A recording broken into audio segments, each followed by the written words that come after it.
اسٹیفیٹس کے موضوع دوستو السلام علیکم۔ ناظرین اکرامی، ذوالقرنین نبی تھے یا ولی؟ یہ مسئلہ قدیم زمانے سے لے کر اب تک چلا آ رہا ہے۔ بعض لوگ ذوالقرنین کو سکندر مقدونی سے ملاتے ہیں، جو کہ انتہائی غلط ہے، کیونکہ سکندر یونانی تو کاذب اور کافر تھا، جبکہ ذوالقرنین کے بارے میں قرآن مجید میں جتنا ارشاد ہوا ہے اس سے یہ معلوم ہوتا ہے کہ وہ اللہ کے نیک بندے تھے۔ وہیں دوسری جانب ذوالقرنین کو نبی تسلیم کر لینا، یہ بھی قرآن مجید اور سنت نبوی صلی اللہ علیہ وسلم میں اضافے کی صورت ہے۔ لیکن تاریخ دان کہتے ہیں کہ ذوالقرنین کا اللہ تعالیٰ سے ایک خاص رابطہ تھا۔ اس ویڈیو میں ہم بات کریں گے دنیا کے عظیم فاتح حضرت ذوالقرنین کی زندگی کے حالات و واقعات کے بارے میں، اور آپ کو ان کی فتوحات کے بارے میں بھی آگاہ کریں گے۔ موضوع کے آغاز سے پہلے آپ سے گزارش ہے کہ چینل کو سبسکرائب کر لیں، جبکہ ویڈیو کو آخر تک ضرور دیکھیں۔ ناظرین، یہ قصہ اپنی دلچسپ تاریخی روایات کے پیش نظر بڑی اہمیت کا حامل ہے، جس کو 4 حصوں میں تقسیم کیا جا سکتا ہے۔ نمبر 1، ذوالقرنین کی شخصیت کا تعین۔ نمبر 2، صد ذوالقرنین، اور نمبر 3، یاجوج ماجوج، اور نمبر 4، جائے وقوع اور خروج یعنی یاجوج ماجوج کے رہنے اور نکلنے کی جگہ۔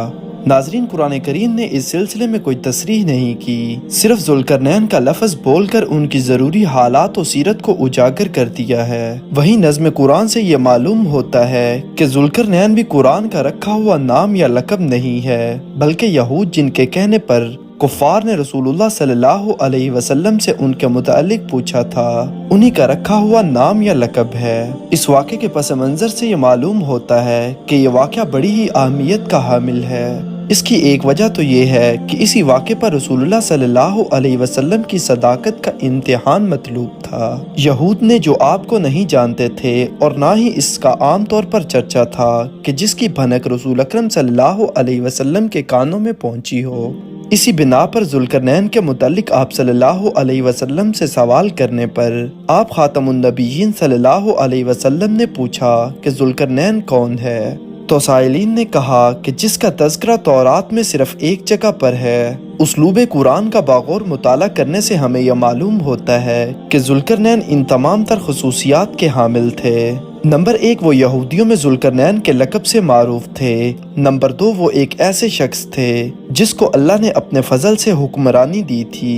نمبر 3، انہیں حکمرانی کے تمام مادی اسباب فراہم کیے گئے تھے۔ نمبر 4، ان کی 3 بڑی مہمیں تھی۔ نمبر 5، انہوں نے ایک نہایت مستحکم دیوار بھی بنائی جس سے یاجوج ماجوج کی راہ بند ہو گئی۔ ذوالقرنین ایک عادل حکمران تھے، ظالم اور جابر نہ تھے۔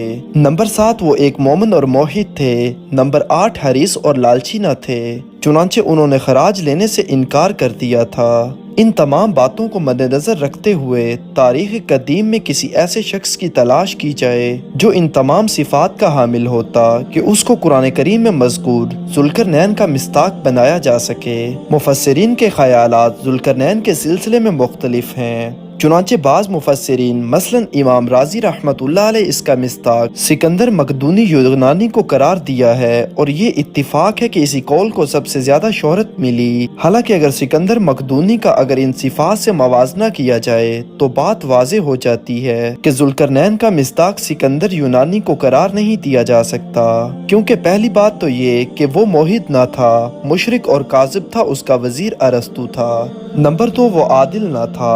نمبر 3، اس نے کوئی ایسی دیوار نہیں بنائی جس سے یاجوج ماجوج کی راہ کا انسداد ہوا ہو۔ الحاصل یہ قول محض ظن و تخمین پر مبنی ہے، اس لیے ہم کو اس کی تحقیق و جستجو کے لیے انہی کتابوں کی طرف مراجعت کرنی پڑے گی جو ذوالقرنین کی شخصیت سے متعارف تھی۔ چنانچہ انبیاء بنی اسرائیل کی الہامی کتابوں میں ہم کو ایک ایسے شخص کا تذکرہ ملتا ہے جس کا لقب ذوالقرنین تھا، جیسا کہ حضرت دانیال علیہ السلام کی کتاب میں ان کے ایک خواب کا تذکرہ ملتا ہے، جبکہ بنی اسرائیل حکومت بابل میں جب اسیری کی زندگی گزار رہے تھے، میں کیا دیکھتا ہوں کہ ندی کے کنارے ایک مینڈا کھڑا ہوا ہے جس کے 2 سینگ ہیں، دونوں سینگ اوپر کی جانب نکلے ہوئے ہیں، لیکن ایک دوسرے سے بڑا ہے اور دوسرا سینگ پیچھے کی جانب ہے۔ میں نے دیکھا کہ پچھم، اترا اور دکن کی طرف وہ اپنے سینگ ہلاتا تھا، یہاں تک کہ کوئی جانور اس کے سامنے کھڑا نہ رہ سکا اور وہ بہت بڑا ہو گیا۔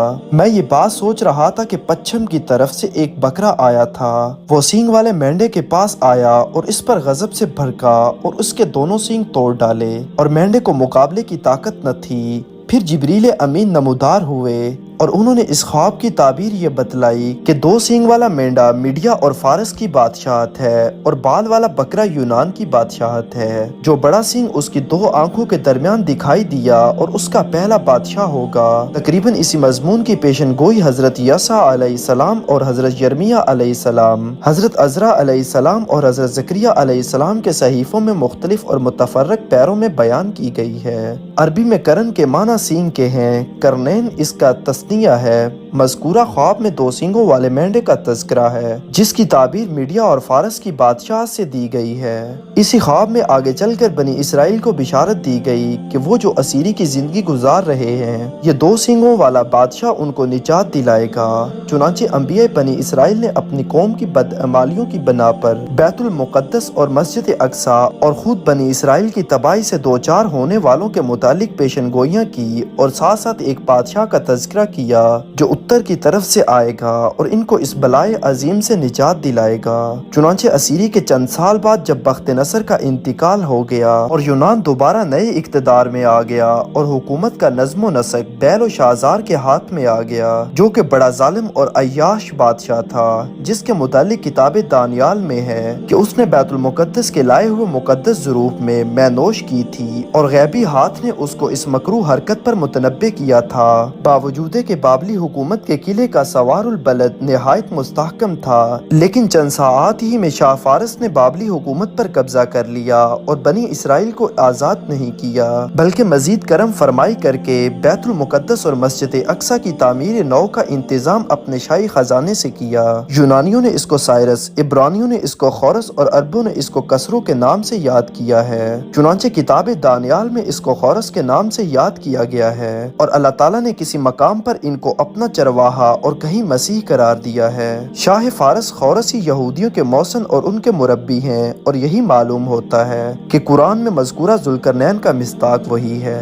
1838 کی ایک تحقیق نے اس حقیقت کو واضح کر دیا کہ ایران کے ایک قدیم شہر استخر کے کھنڈرات میں ایک مجسمہ دستیاب ہوا ہے جس کے دونوں طرف عقاب کی طرح پر نکلے ہوئے ہیں اور سر پر مینڈے کی طرح 2 سینگ ہیں۔ اوپر خط میخی میں جو کتبہ لگا ہوا ہے اس کا کافی حصہ ٹوٹ کر ضائع ہو گیا ہے، مگر جس قدر باقی ہے وہ مجسمہ شخصیت کو واضح کرنے کے لیے کافی ہے، جس سے معلوم ہوتا ہے کہ میڈیا اور فارس کی شہنشاہیت کو 2 سینگوں سے تشبیہ دینے کا ایک عام تخیل تھا اور یقیناً سائرس کو ذوالقرنین کے لقب سے پکارا جاتا تھا۔ ناظرین، 560 قبل مسیح میں ایران کی حکومت 2 حصوں میں تقسیم تھی۔ جنوبی حصہ پارس اور شمالی مغربی حصہ میڈیا کہلاتا تھا۔ ان دونوں مملکتوں میں مختلف قبائلی حکومتیں قائم تھی۔ اسی زمانہ میں عراق کے اندر آشوری اور بابلی حکومتیں اپنے عروج پر پہنچی ہوئی تھی، لیکن 612 قبل مسیح میں آشوری حکومت کا خاتمہ ہو گیا جس کا دارالحکومت نینوا تھا، جس کی بنا پر پڑوسی میڈیا کی حکومت نے اطمینان کا سانس لیا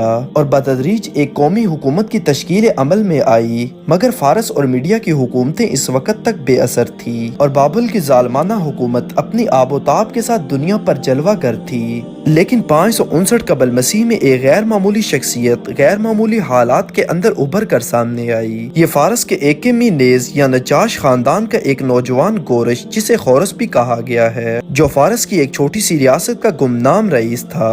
اس کا اٹھان زندگی کی غیر معمولی حالات میں ہوا۔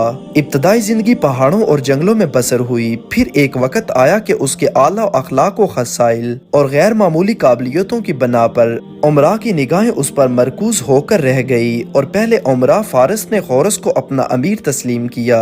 اس کے بعد بغیر کسی خونریزی کے میڈیا کی سلطنت بھی ان کے سپرد کر دی گئی۔ ناظرین، جب 2 بڑی طاقتیں آپس میں ملی، ایران ایک عظیم دنیا میں طاقت بن کر ابھرا۔ خورس کی تخت نشینی کے بعد جو سب سے پہلی مہم درپیش ہوئی وہ لیڈیا کی جگہ تھی، جو شاہ میڈیا کروسس کے ساتھ ہوئی، جبکہ کروسس نے سائرس کی حکومتی سرحدوں پر حملہ کر دیا اور ایک سرحدی شہر پٹڑیا پر قبضہ کر لیا۔ اب مجبوراً سائرس نے، جس کا دارالحکومت حکمتانہ اور موجودہ ہمدان تھا، وہاں سے نکل کر دفاعی حملہ کیا۔